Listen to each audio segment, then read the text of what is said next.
हुजूर फरमाते जिसने मेरी कब्र की जियारत की, फरमाया उस पर मेरी शफात वाजिब हो गई। सवाल यहाँ ये है कि आज जहाँ हुजूर की कब्र मुबारक है वहाँ पर्दे लटका दिए। अब बज़ाहिर हम देखें तो कब्र नज़र नहीं आती, तो हुजूर का ये फरमान कि जिसने मेरी कब्र की जियारत की उस पर मेरी शफात वाजिब हो गई, तो क्या अब इसका हमारे यहाँ कोई सिला है? उलमा ने लिखा है कि यहाँ से हज़ारों मील लोग सफ़र करके हुजूर के लिए जाते हैं। जिसने हुजूर के गुंबद हज़रा की ज़ियारत कर ली उसने हुजूर की ज़ियारत कर ली।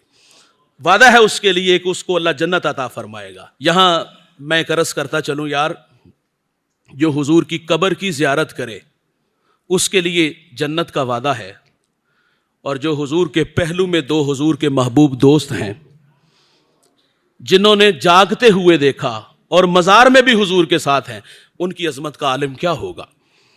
और अगली बात, ये वही मज़ार है जहाँ 70,000 फरिश्ते सुबह आते हैं और शाम तक हुजूर पे दरूद पढ़ते हैं।